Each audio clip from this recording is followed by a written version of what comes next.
হচ্ছে প্রথমে আমাদের একটা রুটিন বানাতে হবে, ওই রুটিন অনুযায়ী কাজ করতে হবে ধারাবাহিকভাবে, যেন আমরা খেয়াল রাখতে হবে ওই রুটিনটা যেন সবকিছু ফলো করতে পারি।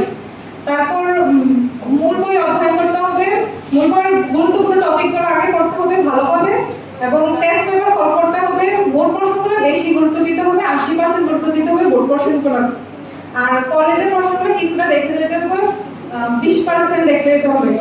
এবং সৃজনশীলের ক্ষেত্রে দেখা গেছে ক আর খ হচ্ছে মুখস্থের উপর লিখতে হয়, আর গ গহ এটা নিজের মতো লেখা যায় মূল বিষয়টা জানলে। তো প্রথমে ক এবং খ সবগুলো ক খ মুখস্থ করতে হবে, মডেল টেস্ট দিতে হবে বেশি বেশি, অফলাইন অনলাইন যেভাবে সম্ভব হয় তার জন্য সেভাবে মডেল টেস্ট দিতে হবে। এইচএসসি প্রিপারেশন পাশাপাশি অ্যাডমিশনের প্রিপারেশন নিতে হবে, ধারাবাহিকভাবে রুটিনটা ফলো করতে হবে। এই জিনিসটা খেয়াল রাখতে হবে সবাইকে। মোবাইল ফোনের ইতিবাচক ব্যবহার করবে, আর চেষ্টা করবে যেন মোবাইল ফোন ব্যবহার না করা যায়, বিশেষ ক্ষেত্রে মোবাইল ফোন ইউজ করবে।